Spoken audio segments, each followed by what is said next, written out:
ফেলে দিলে হবে না, একদম এর সঙ্গে লাগিয়ে আস্তে আস্তে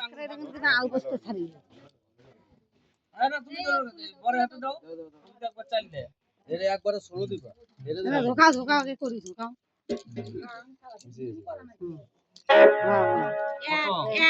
তুলে যাও তুলে যাও।